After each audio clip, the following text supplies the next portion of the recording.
All right. Hey, everybody. It's 12:31, so we're going to get started. 12:31 my time.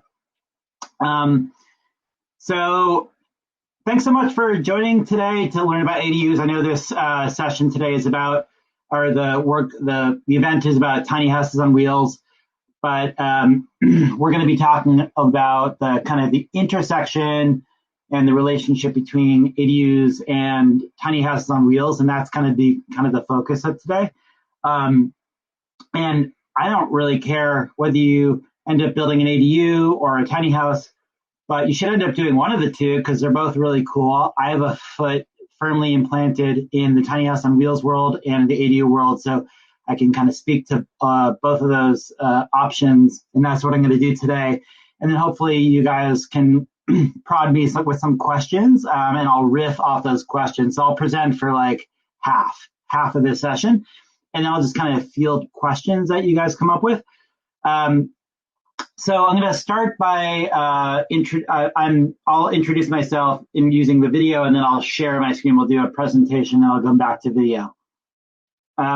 So I'm Kol Peterson. I'm in Portland, Oregon, and live in a house and currently have a tiny house on wheels on the property. And there's a couple that lives in the tiny house on wheels. Prior to this residence, I was in a house that was an ADU, an accessory dwelling unit that I built in 2010. My wife and I lived in that for 8 years. And then I briefly lived in another ADU that I built, a basement conversion ADU. And I also own Caravan, the tiny house hotel. So I have a lot of, experience with all of those different forms. I haven't actually built a tiny house on wheels myself, but I'm a kind of a subject matter expert with regard to the regulations around tiny houses on wheels, and a subject matter expert with ADUs in general. So today's topic is going to be kind of about those two things, primarily focusing on ADUs, but also talking about the relationship with tiny houses on wheels. All right, so here we go. I'm going to share the screen, and I'll try to review some of the questions that people are posing like after this presentation. So.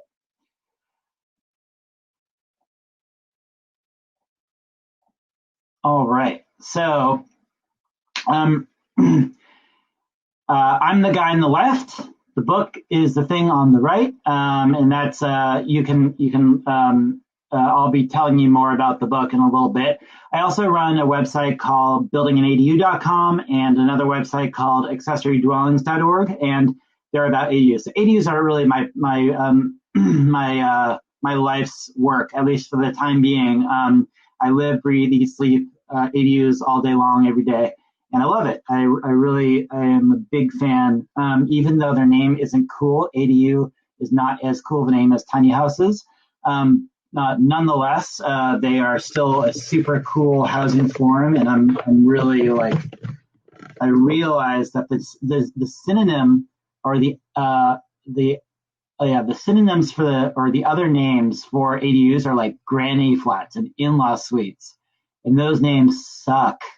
But that doesn't mean ADUs in themselves suck. In fact, they're super cool. But I'm a fan of tiny houses on wheels too, and so we'll be talking about both those. Okay, so I have, as I mentioned, developed and lived in ADUs. I run these two websites, buildinganadu.com and accessorydwellings.org, which are both kind of websites for helping people who want to build ADUs to get them going and going over policies and best practices for municipalities and jurisdictions and organizations and companies that want to get ADUs taking off in a bigger way. I run a citywide ADU tour. I also run a new event called ADU Open Doors, which is like a free-for-all anarchist version of a tour. I wrote a book called Backdoor Revolution that I'll be talking about today, which is the definitive guide to ADU development. It's the most kind of thorough book about ADUs out there. I opened up a business called Caravan, the tiny house hotel with my wife in 2013. It was the first tiny house hotel in the country. And a couple of the notable things about that enterprise that I'm proud of, which I will boast about here now, is that it's the first. At the time, it was the first tiny house hotel, period. But but more importantly to me, it was the first, as far as I know, the first legally connected set of tiny homes to sewer systems in the country. So that, I know that sounds like incredibly dweeby, but I'm really proud of that. And it was also the first legal place where people could stay in a tiny house anywhere overnight in the United States, as far as I know. I could be wrong about that. I'm sure somebody else listening today will say, no, you could do it legally in my place. But as far as I know, it was. So I was pretty proud of getting through that regulatory loophole. I teach classes, ADU classes for homeowners and realtors, and I'll be defining what ADUs are in a minute if you don't know what those are. I consult with homeowners who want to build ADUs on their property. I direct an event called ADU Academy, which is an event for industry practitioners, designers, builders, lenders, realtors, and appraisers who are interested in incorporating ADUs more heavily into their business model in emerging markets across the U.S. where ADUs are starting to take off. I run an ADU specialist designation for those professionals in partnership with an organization called Earth Advantage, and I consult for cities, states, and organizations about ADUs. So I definitely know my stuff with ADUs. So let's start off by talking about what an ADU is. For those who don't know, an ADU is a secondary housing unit on a single-family lot. And that definition is kind of simple, but it's not that simple. And so I want to, unlike a tiny house on wheels, which is kind of, you show a picture of it and it kind of like, you understand what it is. An ADU is a little bit more complicated than that, in that you don't always know what an ADU is just by looking at it. In the upper left-hand image here, we see a garage conversion ADU. In the upper right-hand image, we see an ADU above a garage with its primary house right here. Here we see a backyard detached new construction style of ADU. And here we see a basement conversion ADU on the lower right. All of these are viable structural forms of ADUs. The structural form of an ADU is not that which defines an ADU. Rather, it's the definition itself. It's the fact that it's a secondary housing unit on a single-family lot. So let's bust out that definition a little bit more. Secondary housing unit is not the third housing unit. It's not the fourth housing unit. It's a secondary housing unit. So you have to have a primary housing unit on your property in order to have an ADU. You cannot bring in a small house and plop it on an empty piece of lot and call it an ADU. That's not an ADU because it's not accessory to anything. It's only if you have a primary dwelling already on the lot that you can build an accessory, a secondary unit on that lot. So that's, just one aspect of it. Similarly, if you were to put in a tiny house on wheels on a property, if you had an empty field and you brought a tiny house in, that wouldn't be an ADU and under any definition at all. But in some jurisdictions, and we'll get more into this, these days, you can actually have an ADU in the form of a tiny house on wheels. Tiny house on wheels is starting to be understood as a palatable form of a real legal permitted structural form of an ADU in certain jurisdictions in the U.S. So we'll talk more about that. It's pretty exciting. But going back to the definition again, we had secondary housing unit.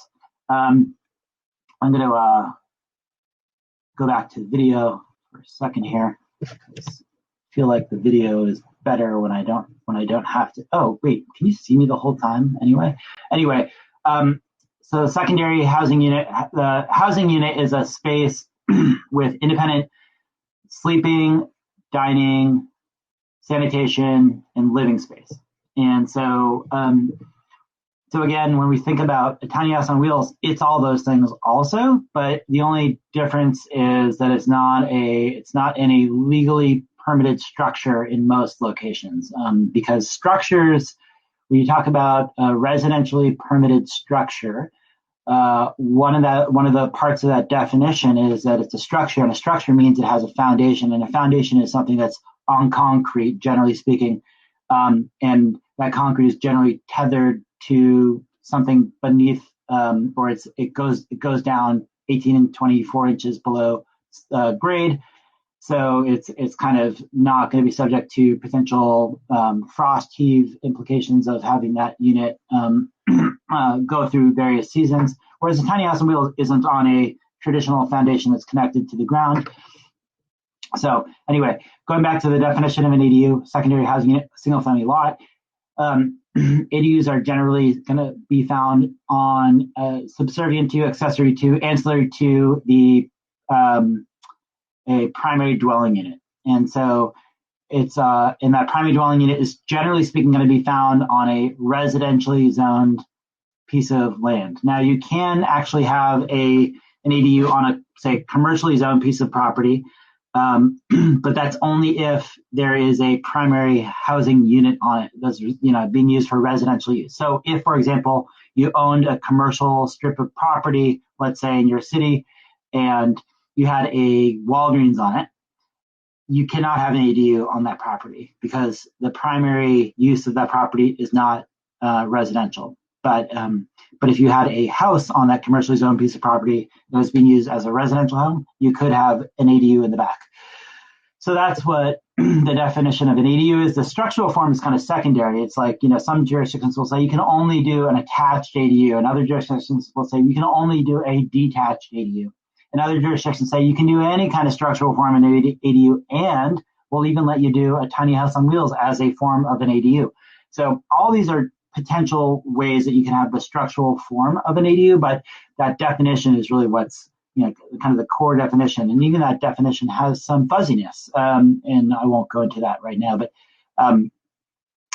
so let's pull the presentation back up here. All right.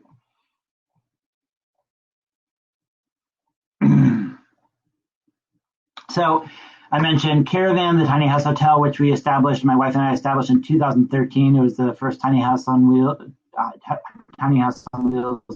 hotel, and these, the most salient way that you can identify the fact that these are not ADUs in general is that they're on wheels, and generally speaking, things on wheels are not on foundations, and therefore they're not permitted residential structures, and therefore there can't be ADUs. But also tiny house on wheels are generally speaking 200 square feet or less. Obviously there's some gray area there. And generally speaking, tiny house on wheels are not built to standard IRC code, International Residential Building Code.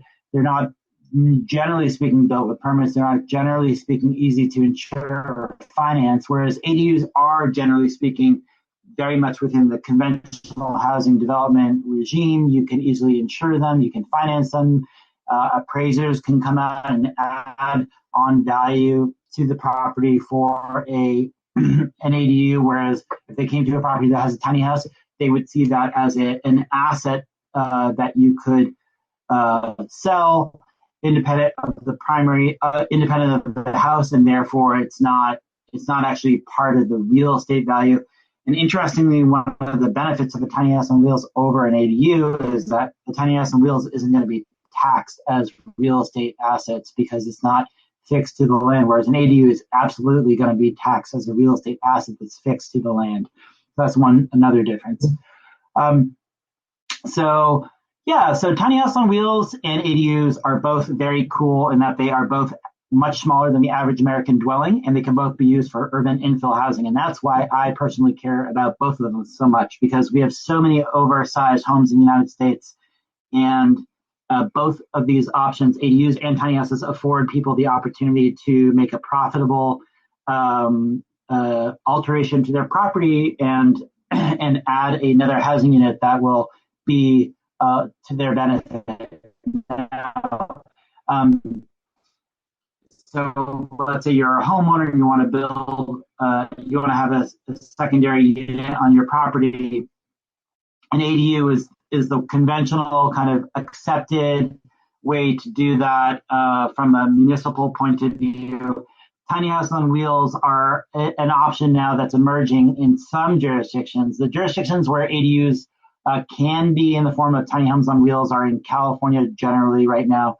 And there's 5 big jurisdictions. The biggest one is Los Angeles. I'm not sure whether people have talked about this yet, but Los Angeles is now allowing certain forms of tiny houses on wheels to be classified as a form of ADU, which is really exciting. I think this is a really, really big new thing that will fundamentally change the the form of housing, at least in California and hopefully in other areas in the country as this becomes more popular over time. But Placer County, California, Fresno, Ojai, and San Luis Obispo all allow for tiny houses to be forms of what they classify as movable tiny homes, and movable tiny homes can be a form of ADUs in those jurisdictions. But leaving those five as a viable form of ADU, in general, you have to have something that's built. I'll field some more questions about that at the end of the presentation. But just to make matters more confusing, because that's what I like to do, the city of Portland in 2017, where I live, said, hey, you know what, during the housing crisis, we are going to relax the enforcement of Title 29 of the Maintenance Code, which says thou shalt live in a permitted residential structure on a residential property. And they said, because there's a housing crisis, we're not going to actively enforce when people are not abiding by our regulation that says they must live in a permitted residential dwelling. Instead, because we're in a housing crisis, we are going to allow for, or we're not going to enforce people actually choosing to live in a mobile dwelling on their property. That mobile dwelling can include a tiny house on wheels, but it could also be an RV. It could even be a car. You could live in your Ford Escort in your driveway right now, and that would be permissible. You're allowed to do that.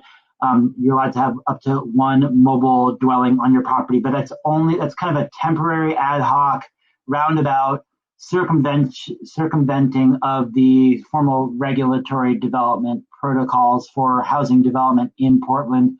So it's cool that Portland is not saying people can't live in a tiny house, but they're not exactly saying you can live in a tiny house either. It's kind of a gray area right now, and hopefully with advocacy over time, more and more jurisdictions will start to look at tiny homes on wheels as being a viable structural form of housing, and whether that is in the form of an ADU or whether you could even have a primary house, your primary residence, be a tiny house on wheels. That's still, a direction that I'm sure a lot of people on this that are a part of the tiny house event summit would like to see happen, and so would I. I'm a big fan of allowing that. Not in large part because I think tiny house on wheels do objectively provide the least expensive form of desirable housing option that's out there in the country by far. So although I would say tiny houses, let's say the average price point for a tiny house on wheels is like $50,000. Maybe obviously the range is like $20,000 to like $100,000 for a finished tiny house, but let's just say it's $50,000 for simplicity. I will just push even further than that and say, if we're actually going to want to allow for truly affordable housing, we should be allowing for mobile dwellings in the form of RVs and travel trailers. You can get a used travel trailer right now on Craigslist that has a bathroom and a kitchen for $10,000. And so, whether or not that should be allowed as a dwelling option on a residential property is obviously debatable. But if we're going to talk about solutions for affordable housing and with regard to allowing for tiny house on wheels, we have to open up our minds a little bit to the idea that there's actually less expensive options out there than tiny houses as well, namely a travel trailer. But I digress. So this is the standard that Portland is currently still under because we're still in a housing crisis, a declared housing emergency. By the mayor has said, we are in a declared housing emergency, and while we are in a declared housing emergency, the city will not enforce Title 29 of the Maintenance Code. Therefore, you can live in a mobile dwelling.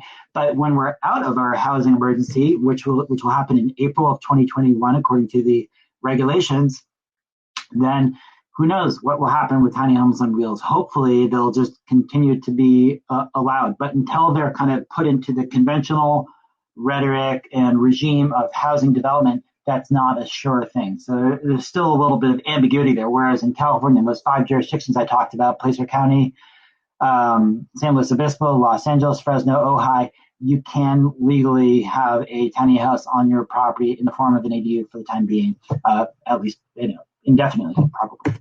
So meanwhile, there's now also statewide legislation that's been happening in Oregon, looking at tiny homes on wheels, or tiny homes, I should say. So there's incrementally adopting Appendix Q of the IRC code that was put together by a number of advocates, and that it kind of chip away at some of the building code problems with tiny homes on wheels from in terms of their compatibility with IRC, which is the default standard that a lot of jurisdictions use when they're looking at whether or not to allow for a tiny house on wheels on a property or a tiny house on a property.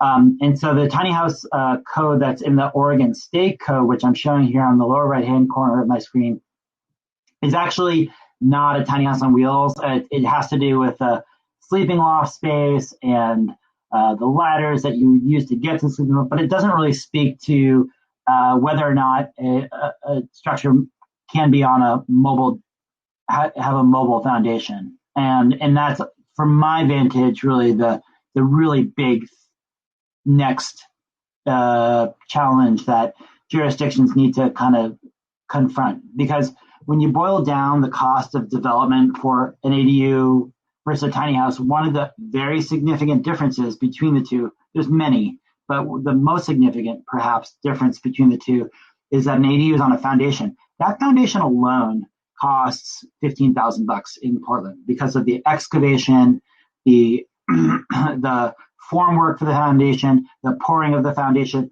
all the infrastructure that you have to put in for the plumbing and what's called groundwork plumbing, groundwork electric that goes into the foundation. All that costs about $15,000, maybe a range of 10 to 20. And so people who are interested in tiny house on wheels are like, I'm not interested in that. I was interested in buying a tiny house for $20,000, and you're telling me all I can get is a foundation for an ADU at $20,000? No way, Jose. I don't want that. So when I look at this Oregon REACH code and I say, and it says, well, yeah, we have this tiny house standard. Don't be fooled by that because it doesn't actually allow for tiny houses on wheels. It just allows, it's just the IRC Appendix Q stuff is really cool, but it's just incremental, and there's a lot more work that needs to be done to actually adopt true regulations that allow for tiny homes on wheels as viable, permittable structural forms on residential properties. And so that's something I'm slowly working at myself, and I'm sure a lot of other people in this event are. And most recently, I put in infrastructure on my residential property in Portland for a tiny house on wheels that I don't own, but the people who live in the tiny house now do own. And so they brought in their own tiny house. They park on the property. They pay us rent as the landlords, I guess. And we call them landmates, which I think is a great term for that. And so, this is like, I want to talk about the economics of that a little bit because I think it's important. The return on investment from a homeowner's point of view, putting in an ADU is really good in that you can pay for the cost of the development of the ADU in 6 to 10 years, and the entire ADU will pay for itself if you rent out the ADU, which is pretty amazing. Tiny house on wheels are even better than that, in that if you put in a tiny house on wheels on your property, since the tiny house on wheels is say $50,000, the return on investment is going to be even better because in the Portland market you could rent that for say $1,000 a month or so, and that would be 4 years, and you'd have the tiny house paying for itself. Now, if you go one step further and did what I did, which is I didn't provide the tiny house on wheels at all. I just provided the infrastructure on the property, and the landmates get access to this awesome chunk of property with their own backyard, and they have their own tiny house. So in that model, it doesn't cost me a lot to put in the infrastructure. We're talking $3,000 to $5,000. But importantly, the people who are living on the property get the benefit of having this awesome backyard and high-speed internet and all the utility connections that I provided, water, sewer, and electric. And we cover all the utilities. And as a result of that, the return on investment from my vantage, if I look at this mobile dwelling as a form of an ADU in a sense, because in many ways it's the same thing. And right now, as I mentioned, it's not illegal to have a tiny house on wheels on your property anyway. It's actually a far superior investment. And you could look at it in the sense that in like a year, I will have been able to pay back for the cost of the infrastructure that I put in. And from the perspective of the people who are living in tiny house, they have this unit that they're living in that's exactly what they want. They have their own 6 walls. They have their own chunk of property. They're paying really modest rent because I'm not charging them for the tiny house. I'm just charging them for the access to the land, basically.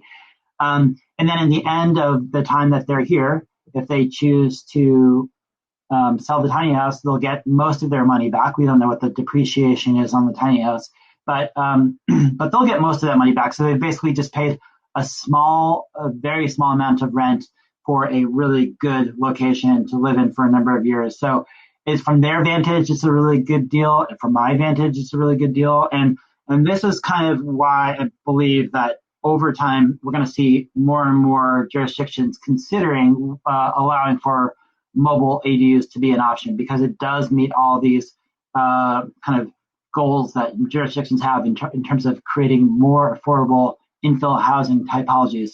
And it's really just bureaucracy that's standing in the way of that happening in the form of IRC codes, in the form of planning and zoning codes that don't allow for the habitation of mobile dwellings on residential properties. And so that's the kind of work that needs to happen at this point. Some people are obviously going to be concerned about the impact of the coronavirus on ADUs, on ADU development and tiny houses on wheels. And so I want to just touch a little bit about my knowledge base on that particular question for a moment. What this graph here shows is the rate of ADUs being built from 2005 to 2014, and the permit numbers started to spike in 2009. Notably, this is right as the recession was occurring in Portland. So the recession occurred in 2008 and really went until the beginning of 2012. And so as we were experiencing significant declines in residential real estate value, nonetheless, in spite of that, ADUs at that point in time started to take off for the first time in a significant way. And that was due to some incentive programs that the city of Portland put in place called the System Development Charge Waiver. And I won't go into that particular aspect of things right now, but I think the important point here is to note that not only did the recession not adversely impact ADUs, in fact, ADUs started to take off for the first time ever in a big way during the absolute most critical point of that recession, which was right in the middle of its downfall, and it continued to grow until into the first year of when before we actually hit bottom of the last recession. And I think I don't know whether it's fair to attribute the fact that there was an initial spike of ADUs during that time period to the recession, but I think it's notable to say that yes, in fact, ADUs did start to take off during the fall of real estate values in the last recession. And so the reason that's relevant is because today, it's fair to conject that we're going to see a decline in real estate values, perhaps still to be determined. But I don't think that's going to necessarily adversely impact the ability for people or the interest that people will have to building ADUs or tiny houses, because both of those options are actually really good options in terms of where to put real cold hard cash, investing it in something real that's going to be meaningful for you personally, financially, economically, in the face of a recession. And so I think that's a really good news story to share for anybody who's interested in tiny house on wheels or ADUs. So let's talk about the cost of ADUs a little bit. So, and I'm going to kind of break down the differences between tiny houses and ADUs on the later on here. But when we think about ADUs, the cost of ADUs is vastly more expensive than a tiny house on wheels. The starting point would be for the least expensive ADU is going to be roughly $100,000. The average, if we look at the average statistical cost in Portland for an ADU for all the costs, all in, I'm not just talking about the construction, I'm talking about the permitting, the utility connections, the residential impact fees, and all of the different trade work that goes into building these things, and also one's sweat equity. If you add in all those things together, the total cost of that ADU might be $200,000 for an 800 square foot ADU based on a statistical average of the number of ADUs that I've tracked in Portland last year. So this isn't just like me. Of course, I wish ADUs were less expensive, but they're not. This is the actual real life cost. And if you look at a smaller ADU, it's not that much less. It's like $160,000 for a 400 square foot ADU. And I know inevitably there's going to be people saying, well, why don't I just take the wheels off of my tiny house on wheels and turn it into an ADU? And I'll answer that. But bottom line is, or the quick answer is, that doesn't work. You can't do that really. So don't think that that's an option. It's not that simple. But let's go into some of the benefits of why ADUs are so cool despite their lame name. So if we look at the average size house in Oregon, 2,274 square feet. If you look at the carbon emissions of that house, this is how much energy it uses in the course of a year. If you look at the British thermal units that unit uses, it's 90 million British thermal units in the course of a year. And that's for a house that's built to code, meaning it has R21 insulation, and it's built to current building code standards, which are pretty good, but they're not amazing. And if you built that average size house to high performance standards, that is really good insulation, really good air sealing, it'll reduce the amount of emissions that house uses in the course of a year. Why is that? It's because the heating and cooling loads, the heating and cooling needs for that unit will be less if you have better insulation and air sealing. So you don't need to heat and cool your house as much because you're retaining that heat with good insulation, and you don't have a lot of gaps in your windows and doors that allow air to leak out, and therefore your house isn't as efficient. And that's great to build to high performance standards. But the thing I want to call your attention to here is that if you simply build the largest possible ADU you can build, roughly 800 square feet, and build that home, the ADU to code, it'll outperform, it'll be more efficient than that average size house that's built to high performance standards. So whether or not you care about climate change or care about green building, just by building a smaller house, you are inherently going to be building a unit that is more eco-friendly, more efficient, has less greenhouse gas emissions than an average size house, even an average size house that's built to advanced performance standards. If you build the ADU to advanced performance standards, it'll use less emissions still. And of course, if you were to carry this diagram to its logical end, a tiny house on wheels would be somewhere down here, and its emissions would be like right here. So a tiny house on wheels absolutely kills it in terms of looking at the greenhouse gas emissions or carbon emissions or climate-related impacts of housing. And housing represents a very significant portion of the greenhouse gas emissions that we have in the United States. Roughly 22% of all emissions in the United States come from the residential building stock that we live in. Notably, I want to call something out that I think is important for this. Whenever this slide is presented, I think it's important to get this, though. If 5 people are living in this 2,200 square foot house, they are going to use fewer emissions per capita than one person living in this 800 square foot ADU. So, so if 5 people were living in this 2,200 square foot house, I'd say they're having fewer impacts in greenhouse gas emission impacts than one person living in an 800 square foot ADU. But the reality is, demographically, we have an average 2/3 of our households in the United States are 1- and 2-person households. And so if we look at the housing stock in the United States, most of these 2,200 square foot homes that are out there, which is the average size house that's being built these days, is like 2,500, 2,600 square feet. Most of these homes are being lived in by 1 or 2 people, according to U.S. Census data. So whether or not that argument is true, that 5 people living in a 2,200 square foot house is more efficient, that might be true, but there's not a lot of those houses anymore.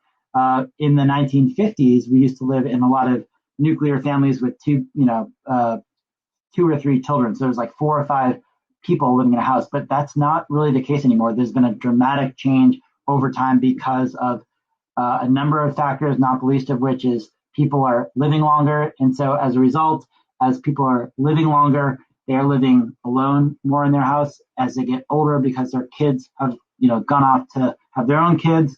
And so for the last 40 years of your life, you don't have kids in the house. A lot of us are choosing not to have kids. Those of us who are choosing to have kids are having fewer kids. More divorces are occurring. And as a result of all of these kind of choices in our demographics and our economics, we're just seeing a decline in the average household size in the United States. And so we, generally speaking, just need more small housing units to meet the demographic demands that we have. Instead, what we have right now are a lot of 2,500 square foot homes that are way more expensive than what most people want to pay.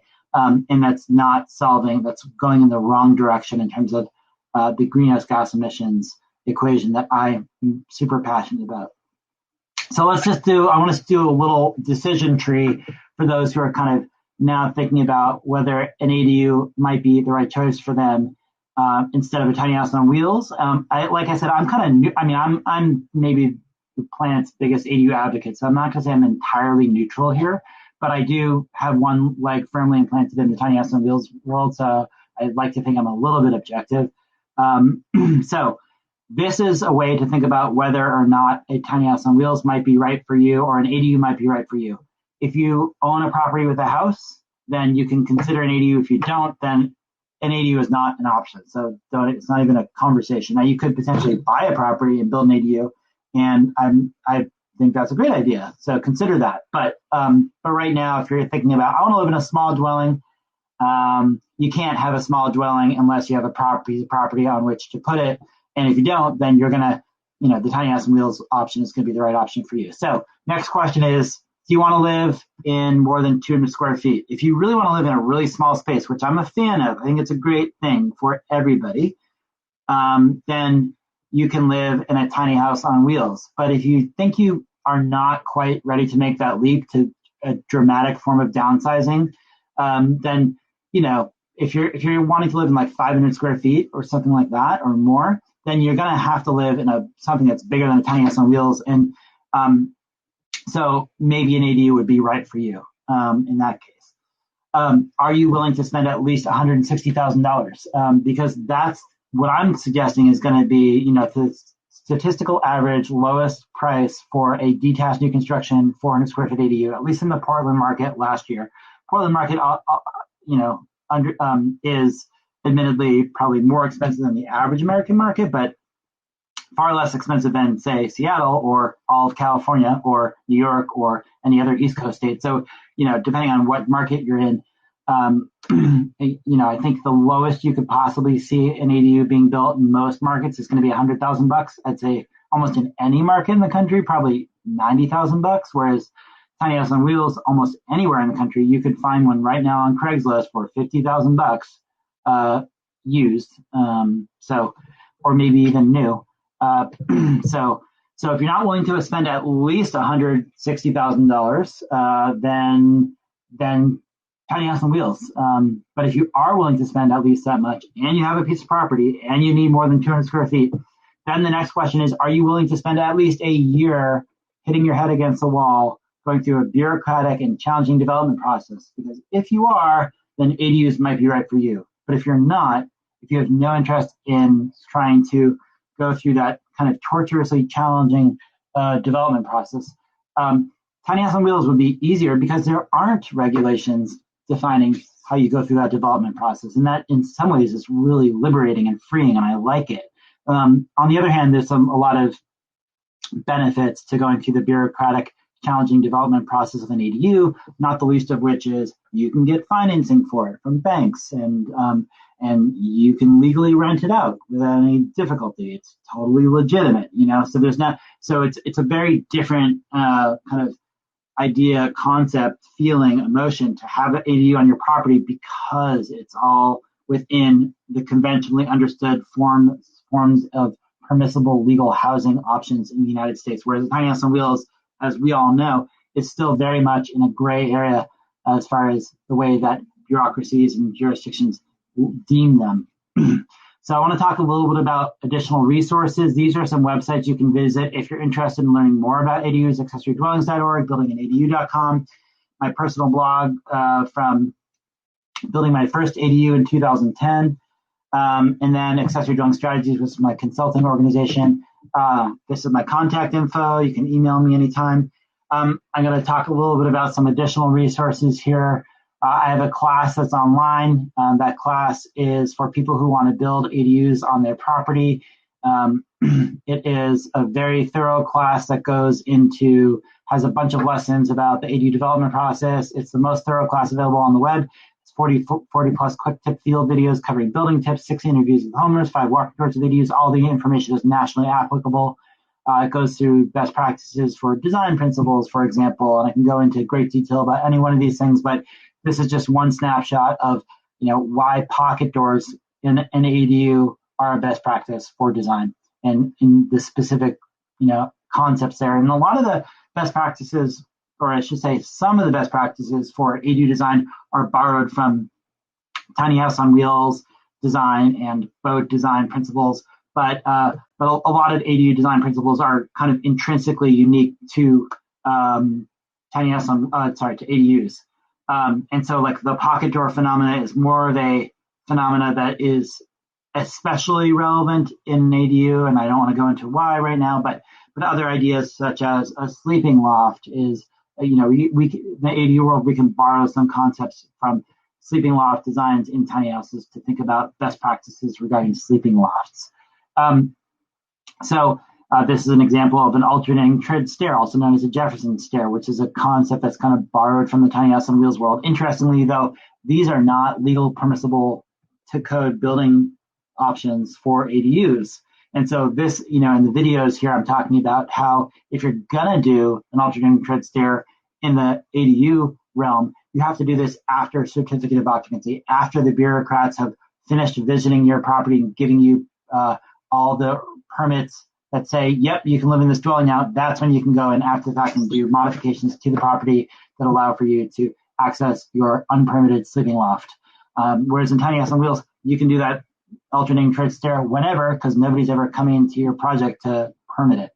And then we go into other best practices about how to use dormers in the second stories to increase the effective volume of a second story, which is again, a comparable concept can be drawn from the tiny house on wheels world, but obviously in the second story of an ADU, I'm not in a sleeping loft here. I'm in a full on, 10-foot high ceiling space in that ADU. Interviews with homeowners about the development process, and then showcasing kind of tours of ADUs that have been recently built. So ADUs provide kind of 2 big things for people. They provide a pathway to financial freedom, and they provide multi-generational household flexibility.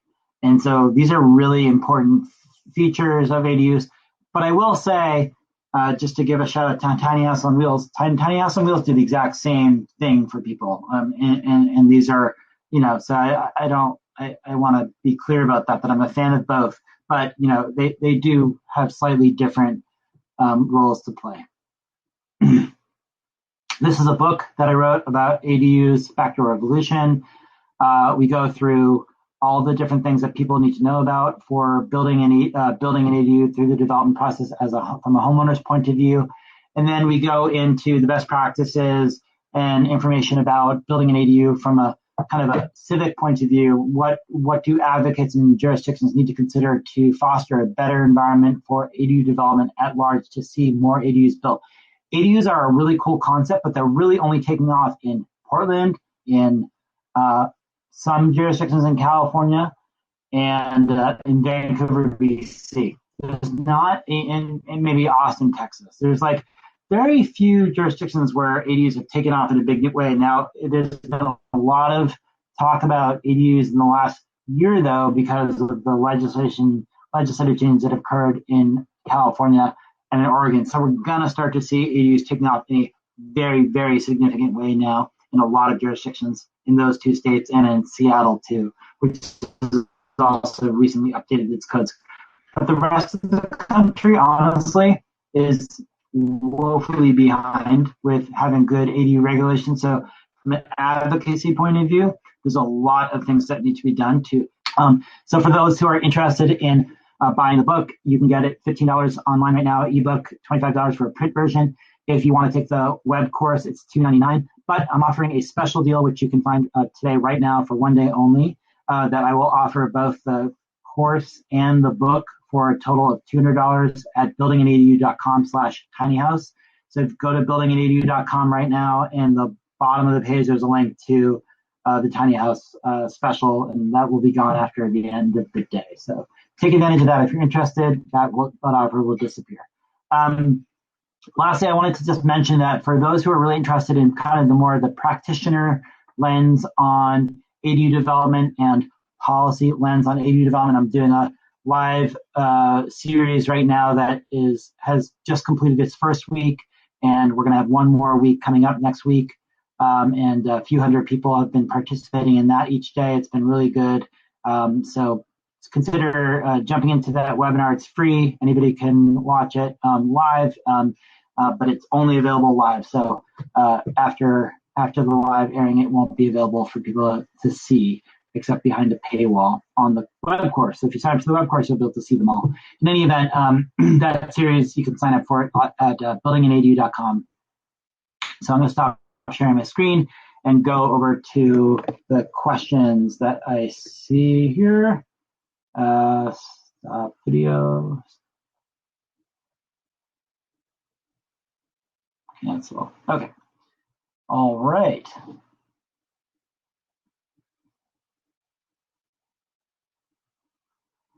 All right, so I'm going to try my best to just kind of go through some of these questions in the next 15 minutes and see what I can get through, okay? All right, so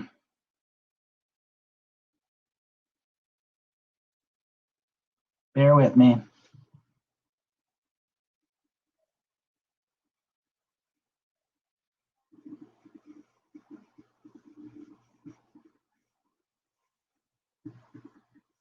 Hard to find questions here.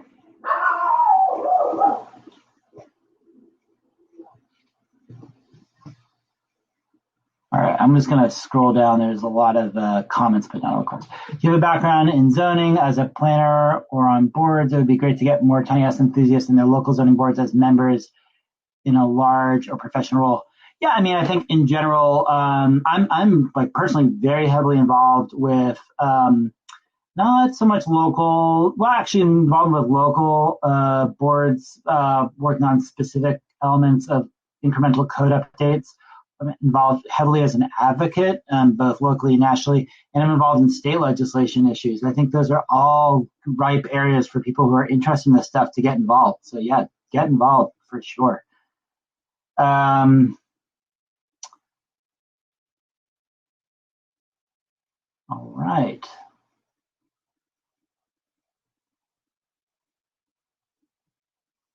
Please cover what jurisdictions you know which allow tiny house on wheels placed as permanently as an EDU. I already rattled those off. I'd like to see a lot more jurisdictions allow for tiny house on wheels to be classified as a form of ADU. Just to go into a little bit of nuance on that, there's like an ANSI standard that those homes are, movable tiny homes are being built to park model RV standards, which is, you know, it's I haven't been through the process. I can't really speak to that. I'm sure other people who are presenting can. But I will say it's not just the Wild West as, you know, developing a tiny house like I'm sure most people on this call would prefer. Actually, I think I would prefer to build in the Wild West without any regulations. But if you actually want it to be classified as a movable tiny house in one of those jurisdictions, you're going to have to meet ANSI standards, which will have some sideboards as far as what you're allowed to build and how you're allowed to build it.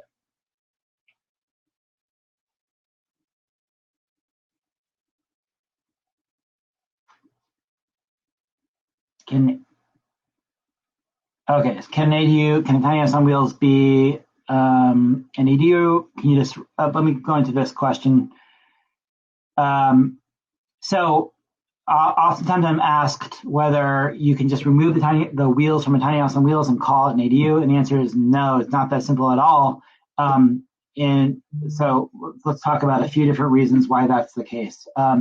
So first of all, that the foundation, you need to fasten that structure now to a foundation. That foundation needs to go down 18 inches below grade, have a footer that goes down, and it's a piece of concrete that won't be affected by frost, and you need to fasten the structure to that in order to potentially even be classified as a residential dwelling. So that's one issue. Another issue is that tiny house on wheels generally don't meet many of the standards that you need to meet to be classified as a residentially as a residential structure. And like, for example, in Portland, you need to have ceiling heights of 6'8", or else it's not permitted legal living space. All rooms need to be at least 70 square feet. And if you don't have a 70 square foot room, it's not a room.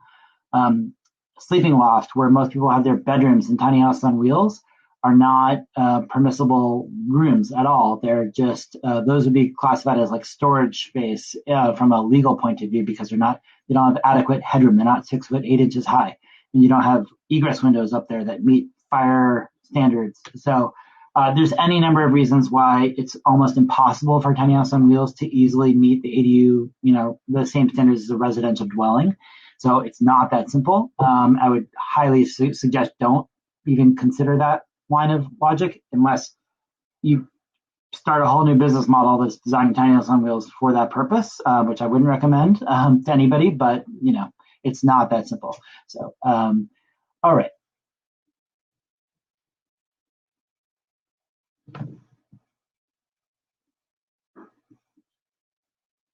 Alexis says San Jose and San Diego also will soon allow for movable tiny homes to be classified as ADUs. Those are huge markets. So thanks for pointing that out, Alexis, who I would defer to on tracking this stuff to me. So that's great. So Carolyn says most places in the U.S. allow ADUs because it's associated to an existing residence. I want to just say yes and no.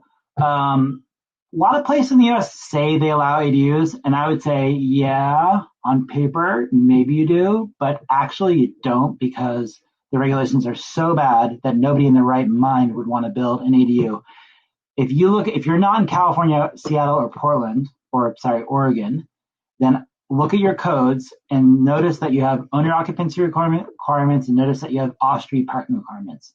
If you have those two things in effect, you effectively are banning ADUs. And so there's a lot of work that needs to be done to actually allow for development of ADUs in order to, just because they say they allow ADUs doesn't mean they really do. And that's a lot of what the second half of the book is. Hey there in Hawaii. Ohana units. Yes, Ohana units are a big thing in Hawaii, and those are kind of starting to take off there in Honolulu, which is cool. ADUs have 64 different synonyms that I've cataloged in my book.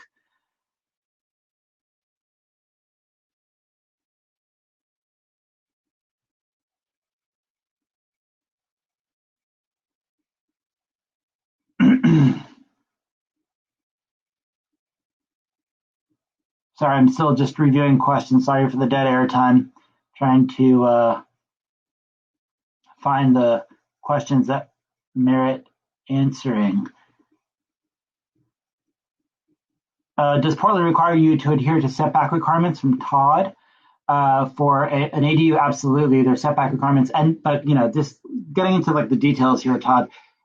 One of the things that Portland is like kind of a leader with ADU regulations, and one of the things that they've done is allow you to build right up to the property line. You can build as long as the structure is 24 feet by 24 feet or less and 1 story high or less, then you can build right up to the setback. Now, if you're talking about tiny house on wheels, no setback requirements. You can build, you can put the tiny house on wheels right up to the property line. So that's the kind of thing where it's like tiny house on wheels play a really interesting role. And I should mention, when I'm doing consultations for homeowners these days, I'm talking about building an ADU with them, but I'm always like, you know what? If you have the space to potentially have a tiny house on wheels also, put in the infrastructure for a tiny house on wheels while you're putting the infrastructure for the ADU. It'll cost you like $0, and then you don't have to even use it. But I mean, it'll set you up for success should you choose to want to use that space for a tiny house on wheels or a mobile dwelling in the future. Especially if Portland starts to allow it as a legal housing form. And I think it's great. Do them both. I would totally recommend that. I have a few more minutes, so I'm just going to keep on trying to get through the questions here.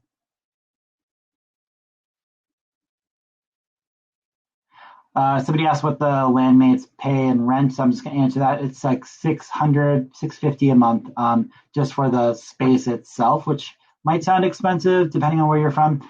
Bear in mind that includes all the utilities, it includes a really killer location, a really nice backyard. So I'd say the average price point for a space would be $300 on the lowest end to like $900 on the high end in Portland. 500 is probably average, and I'd say our location is like above average, and what we're providing is above average. We have a legal sewer connection, for example, 50 amp power connection, all that stuff. Alexa says she's paying $310 for her tiny house parking spot. So I think that's, the low end of things in the Portland market, but depending on where you are, it'd be less expensive. All right.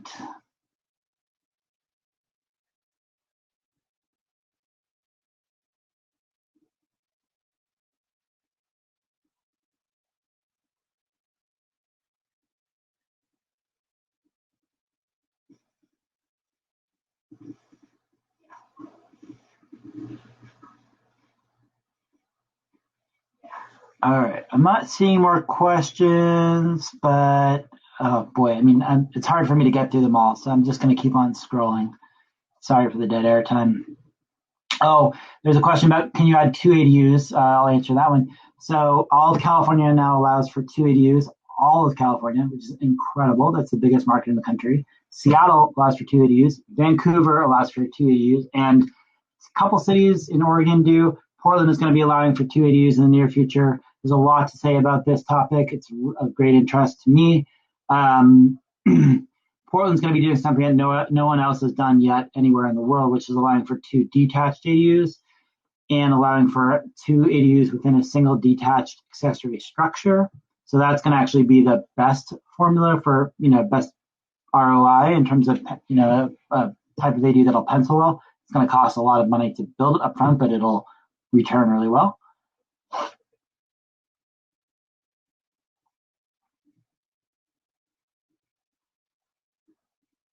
And let's see.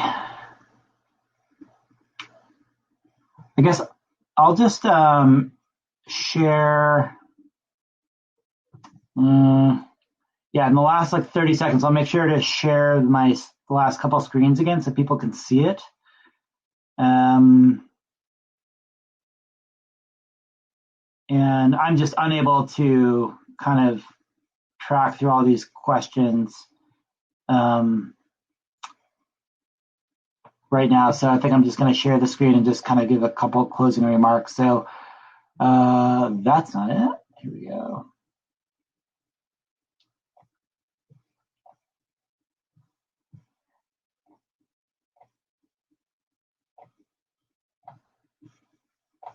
All right.